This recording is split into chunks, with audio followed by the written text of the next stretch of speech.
This is the Many Channels of Cable. Episode 8, The Difference Between Privacy and Silence. The Threshold. There is a difference between privacy and silence. For a long time, I thought they were the same thing.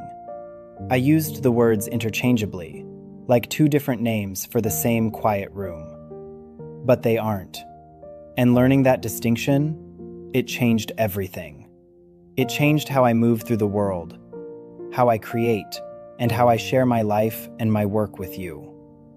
We live in a world that demands we be on or off, public or hidden.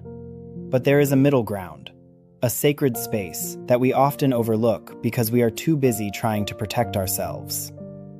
Defining the wound. Let's look at the definitions. Silence is what happens when it feels unsafe to speak. It's a reflex.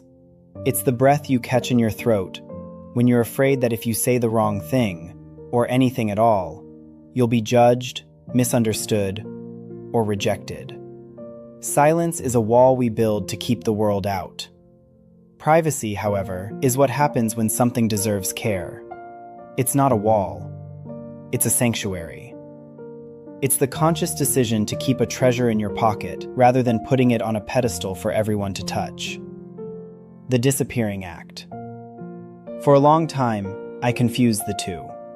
I told myself I was being private when I was actually being silent.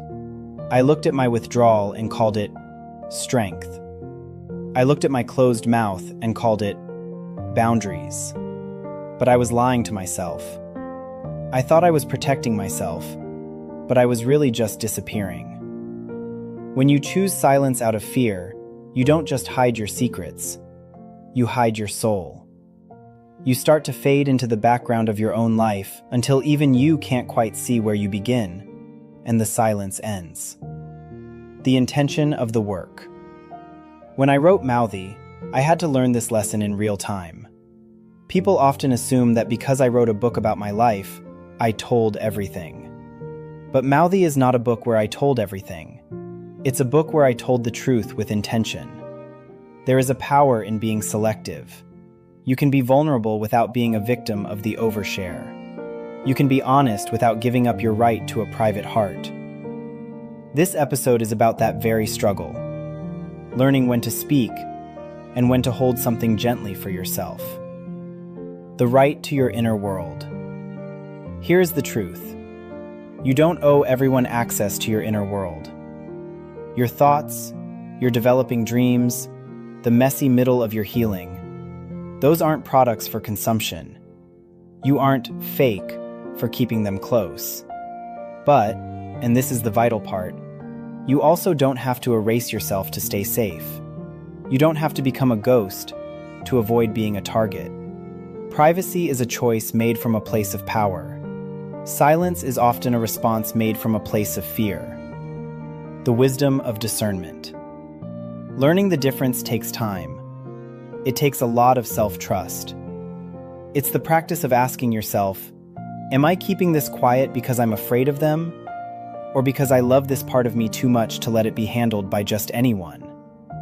If you're sitting there right now, figuring out what parts of yourself are meant to be shared, and what parts are meant to be held close. If you're feeling the tension between wanting to be seen and wanting to be safe, you're not doing it wrong. You're learning discernment. And discernment isn't just a skill. It is a form of wisdom. It's the wisdom of knowing that your voice is a gift, and you get to decide when, where, and to whom it is given.